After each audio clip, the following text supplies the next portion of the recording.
Ang susunod na programa ay rated SPG. Ito ay nangangailangan ng striktong patnubay at gabay ng magulang.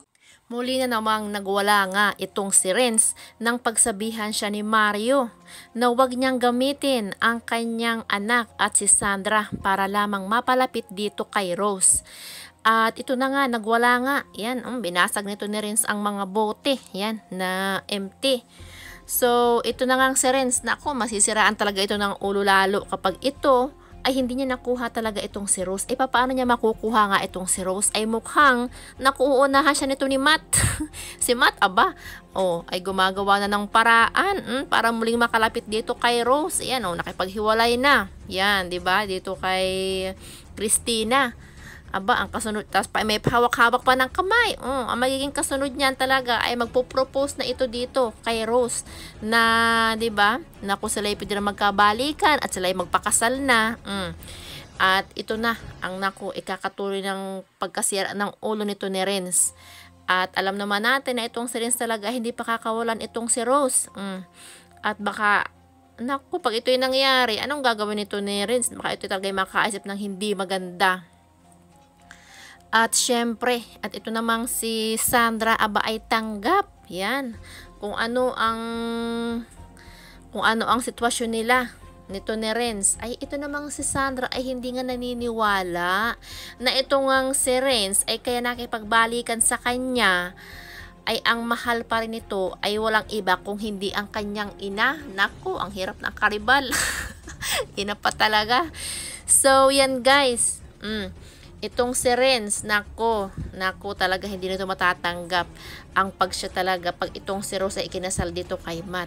Yan, ay mukhang, ang tanong, may pagkakataon naman kaya itong si Matt na tanggapin ito ni Rose kung sakaling mag-propose itong si Matt sa kanya. Nako, baka tuluyan ang gawin nito ni Renz yung kanyang plano noon, 'di ba, na paghihiganti dito kay Matt.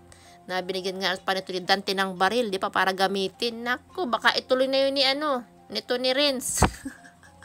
Di ba? Para lamang huwag matuloy. Wala pang alam itong si Renz na hinahawak-hawakan ni Matt ang kamay ni Rose. Naku, masiraan talaga yan ang ulo lalo. At ito namang ito namang si Christina, hindi rin naman niyang papayag. So maraming kontra. Ito pa si Franco, naku, hindi rin niyang papayag na siya maging loser, di ba? Naku, gagawa rin niya ng paraan. Yan, gagawa rin siya ng paraan para makuha niya itong si Sandra.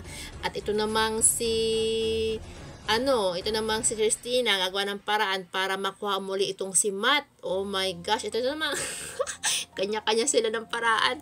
At ito namang si Renz, gagawa ng paraan para muling makuha itong si grabe ang gulo. Itong si Rose, di ba? Ay naka, my goodness. Ang hirap ng sitwasyon. Kanya-kanya sila ng gusto. Yan. So, si Rose, sino ba? Ang tanong, sino namang gusto ni Rose? Si Matt o itong si Renz? Diba? O parehas na lang wala. So, yun din ang gusto nating alamin. Kung sino ba talaga ang tinitibok ng puso. Yan. Ito ni Rose. Yan. Ito bang si Renz o itong si Matt ulit? So, alam naman natin na, diba, mahal ni Rose itong si Renz. Ayan. So, siguro natatabunan lang yun dahil sa pagmamahal ni Rose sa anak. Yan. So, syempre, laging importante yung anak. So, yun guys ang ating update. At syempre, don't forget to like and subscribe. Bye for right now.